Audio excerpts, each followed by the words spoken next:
Yo tout le monde, c'est Aurel, aujourd'hui on se retrouve pour la review de l'épisode 9 de Sword Art Online Alicization. Si vous n'avez pas vu l'épisode 8 notamment, il est disponible gratuitement maintenant sur le site. Et eh bien pour l'épisode 9, il vous faut évidemment un abonnement, je vous mets le lien en description.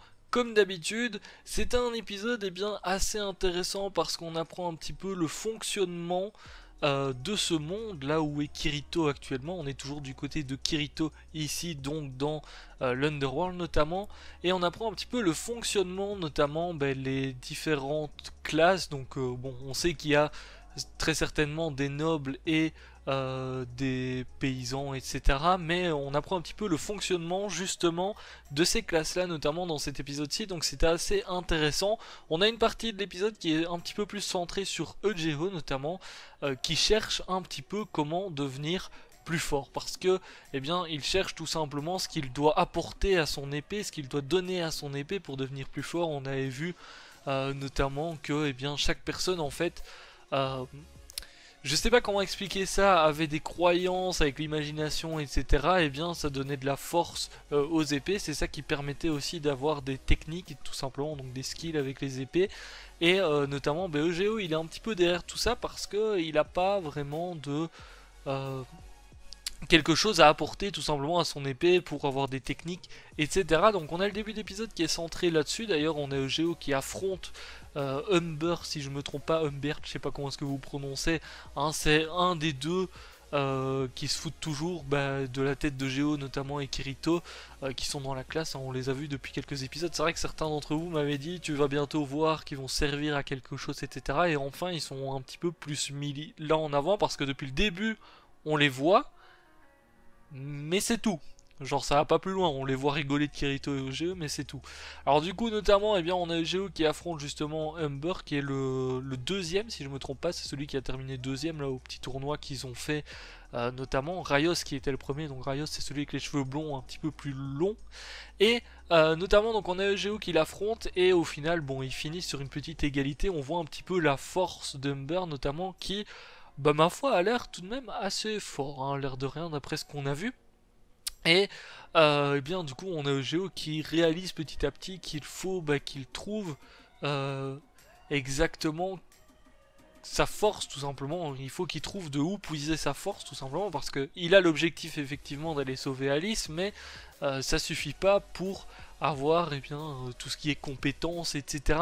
Je sais pas trop comment définir justement ce qui donne à leurs épées pour avoir justement des skills, etc. Parce qu'au début on parlait d'imagination, mais au final c'est de l'imagination et en même temps des croyances. Donc je sais pas s'il y a vraiment un terme pour définir ça. N'hésitez pas à me dire si jamais vous savez qu'il y a un terme pour définir un petit peu plus ça.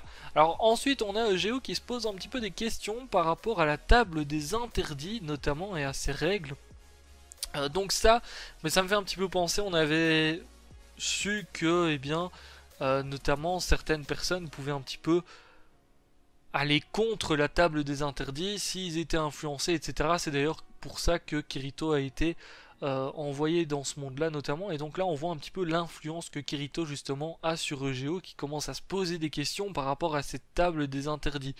Il se pose pas des questions en mode je vais faire quelque chose qui est interdit, mais plutôt euh, il se pose des questions en mode si il n'y a pas une règle concernant quelque chose, est-ce que on peut du coup ne pas la respecter ou quelque chose comme ça. Enfin, est-ce qu'on peut un petit peu passer à travers les mailles du filet, on va dire ça comme ça. Il se pose un petit peu des questions comme ça, et c'est là qu'on voit notamment l'influence de Kirito. Alors après cela, il se retrouve à un petit pique-nique, hein, Kirito et Geo du coup et leurs deux disciples. Alors leurs deux disciples, je sais plus trop leur nom, c'est genre Ties et Ronnie, quelque chose comme ça il me semble. Et là donc on apprend notamment qu'il y a une de leurs copines euh, de chambre apparemment, qui s'appelle Phrénica, et qui a des soucis justement avec son mentor. Alors son mentor c'est Humbert, tout simplement. Humbert, bon, comme d'habitude, hein, je prononce pas très bien les noms, c'est pas très grave. Du coup, et apparemment, justement, leur copine a des petits soucis parce qu'à un moment donné, il s'est passé des choses assez cheloues avec Humbert, justement. Bon, le but, du coup, d'Humbert, c'est un petit peu de se venger de Geo, de les piquer un petit peu, Geo et Kirito, notamment. Et c'est là un petit peu l'intérêt de l'épisode, parce que je vous disais qu'on apprenait un petit peu plus sur les classes, etc. dans cet épisode-ci.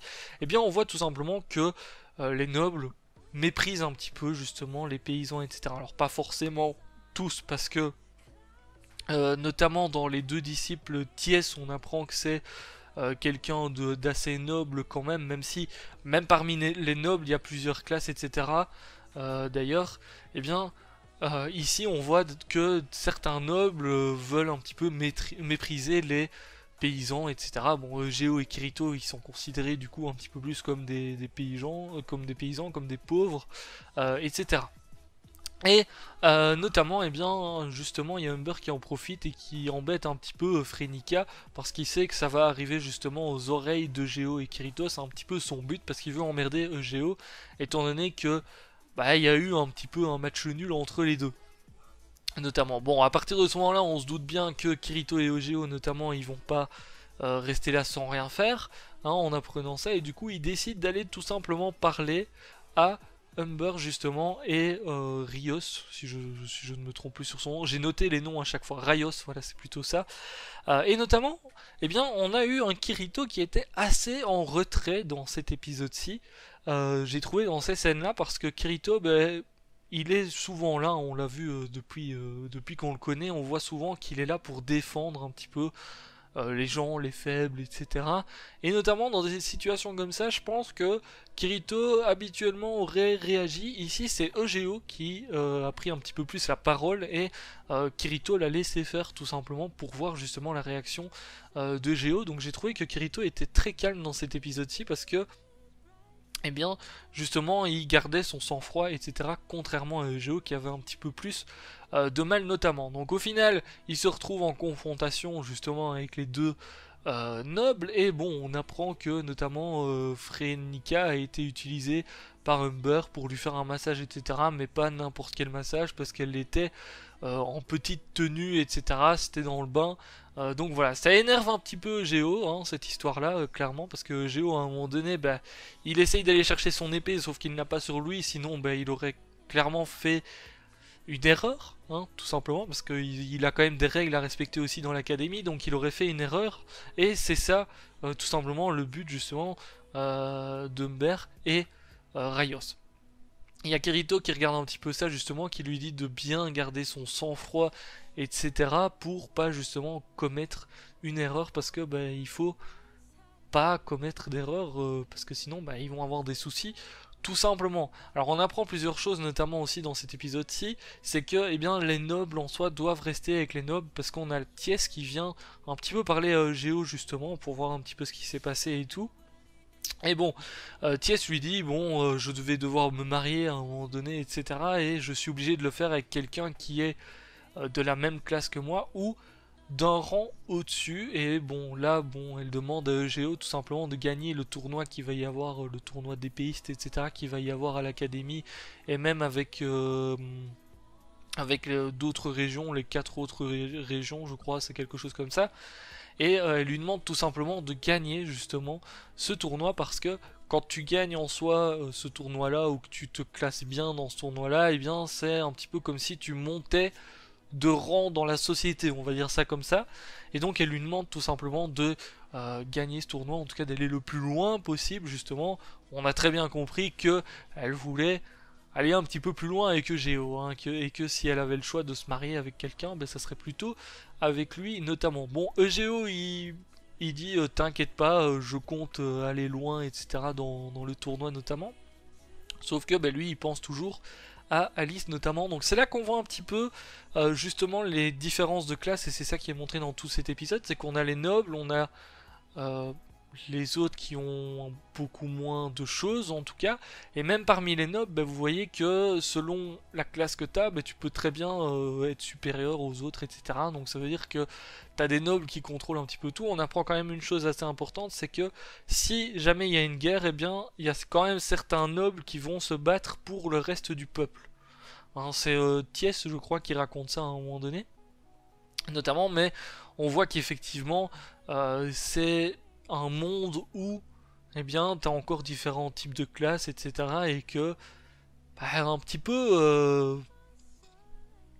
on va dire comme chez nous, hein, c'est-à-dire que t'as souvent des plus riches qui vont se foutre des plus pauvres et des choses comme ça et qui vont pas forcément s'en occuper. Mais ici, c'est un petit peu ce qui est montré avec justement Riot et Ember, je trouve, c'est que bah, y a certains nobles qui s'en foutent des autres et qui vont tout simplement se foutre de leur gueule, et c'est ce qu'on voit depuis le début, d'ailleurs depuis qu'on les voit les deux, c'est comme ça. Hein, je sais pas ce que vous en pensez, n'hésitez pas à me dire du coup ce que vous avez pensé de cet épisode pendant que je perds tout simplement mes mots pour cette fin de review.